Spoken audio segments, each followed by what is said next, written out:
So, please state your name, rank, and position within the Army. So my name is Alexander Brendan Walchak-Coates. I'm a sergeant in the United States Army, and my current position is a recruiter. Okay. How old were you when you first enlisted into the Army? I was 19 years old. And how old are you now? I'm 26 years old.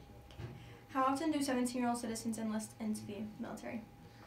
That is varied on a case-by-case basis. However, most often when an individual has a history of family being in the military, we'll see them join at the age of 17 with parental consent.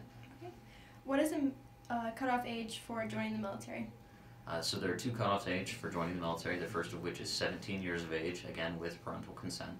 And that can go up to the day prior to your 35th birthday, so essentially 34 years old and 363 days. Okay, and then how long can you serve for? You can serve for a maximum of 30 years, however, the most common retirement age is 20 years of military service. Okay. So say you were to join at the cutoff age, could you still serve the max amount of years? Are you referring to the maximum cutoff age or the minimum? Maximum.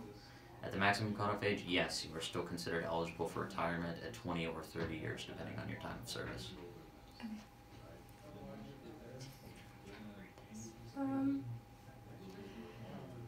So, how come, I can't ask this question. Okay, never mind. Yeah. So, has there ever been a case where a 17-year-old or younger has enlisted in the military without parental consent? So there have been cases of that as far back in the past as World War II is when we have seen it. Individuals who are 14, 15 years old stealing siblings' IDs to join the military. But mind you, these were decades and decades ago. Nowadays, I can't personally confirm or deny whether or not that has been the case. However, as far as I know, no, there has not been a case of that. Okay, so then, how come you can serve in the military for a long period of time, but you cannot join past the restricted age?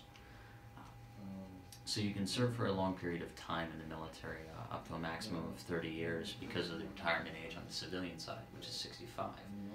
In addition to this, your body is also being conditioned by the military due to some of the hardships that we do go through, some of the physical demands that are required of a soldier. But serving past that restricted age is actually possible through a few exceptions. These can be through either meritorious reasons. What were reasons that you did not join the military prior to that restricted age? Be it, were you working civil service? Were you performing some kind of other duty to the community that could then grant you access to the military? In addition, there are a few professions that also take a certain length of time to obtain prior to you being able to serve in the military in that capacity. This would be doctors, lawyers, chaplains, or religious service individuals.